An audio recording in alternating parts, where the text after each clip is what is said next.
Hi everyone. In such a strange, crazy time that we find ourselves in, I just have been reminded that there is something in this life that does not change or is uncertain or is not fickle and is sure and steadfast. And that is God. That is our Savior Jesus Christ and the gospel of God, in which we find security and peace, and everything we need for living a godly life, for navigating this time of our life, is found in Him. And so what I love to do is just spend a few moments now this morning helping you to be still, helping you to sit under the scriptures, helping you to get to know the character of God more and His grace towards you, just to center yourself on Him for this day. It's such an interesting, strange time we're in. We're at the beginning and we don't know what's going to happen. But we do know the gospel of God is sure. And so we're in chapter 2 of Titus. And it begins with Paul saying in verse 1, you must teach what is appropriate to sound doctrine. And then verse 15, it ends by Paul saying, these are the things you should teach. So we see the word teaching framing Titus chapter 2. They're the imperatives, they're commands. Titus, teach. Titus, make sure you teach what I've just told you to teach. And this idea of teaching, Paul says, you teach what is appropriate to sound doctrine. It means healthiness, a healthy life. This is the group of words it comes from. Sound is healthy. So Titus, listen, if you want to be a healthy Christian, emotional, strong, knowing how to live for the glory of God in godliness, as verse 1 of chapter 1 reminds us, you need to be taught that. And isn't it strange that we need to be taught how to live in that way? I'm mindful of in year 8, I was never good at maths. It was horrible, I sucked at it. But I had a teacher who taught me in just the right way that I understood the concepts. She ended up leaving in year 9 and I never had that teacher again, and I never ever understood maths ever since then, and I just bombed out in 9, 10, 11. I didn't do it in year 12. But the right teacher makes all the difference. And we have, as a Christian, the grace of God teaching us. It's incredible. In verse 11, it says, for the grace of God has appeared, offering salvation to all people. It teaches us. This is the only time that we read in the New Testament of grace teaching. Grace saves and grace sustains, but the idea Paul's saying is the same grace that saved you, verse 11, that has appeared in the first coming of Jesus, that offers salvation, that grace there, that you believe and you hold on to, that same grace teaches you. It's a grace that saves and it's a grace that sustains.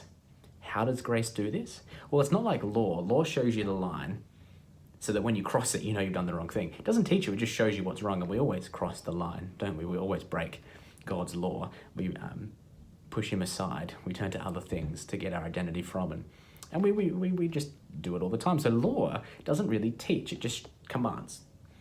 But grace teaches. It shows you what's wrong, but as it goes on, it says it teaches you to say no, in fact. In the negative, no to ungodliness and worldly passions. Positive, to live self-controlled, upright, godly lives in this present age. But there's another part to this.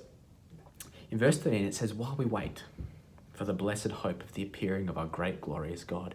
Christians live between the two appearings of Jesus, the first one and the second one. And in these appearings, Jesus reigns. He still reigns. He's sitting on His throne, and His grace towards us is teaching us how to live in the family of God. And at this moment, I'm drawn to these words, self-controlled, upright, godly lives. Because right now, we get to be, by the grace of God, for the glory of God, for the sake of the gospel, we get to be people in our community, in our homes, who have a hope not centered in us or in anything else, but in God and in the gospel of God. And that hope, that grace of God saving us, sustains us through the ups and downs, teaching us to live self-controlled, upright, godly lives. We get to live out, the command to love one another. And the grace of God teaches us how to do that. We get to live out and model to those around us who don't have any hope like us what it means to live in a world that doesn't offer hope, in a world that's so uncertain and so flaky. So the grace of God is there teaching you. And in these next 6 days and even beyond into 8 days and then 40 days and then however long it is, this same grace that has saved you is sustaining you and is teaching you. And we do this waiting for the time when Jesus will return, because He gave Himself, verse 14, to redeem us to make himself a people that are eager to do what is good. So, here's my thought today.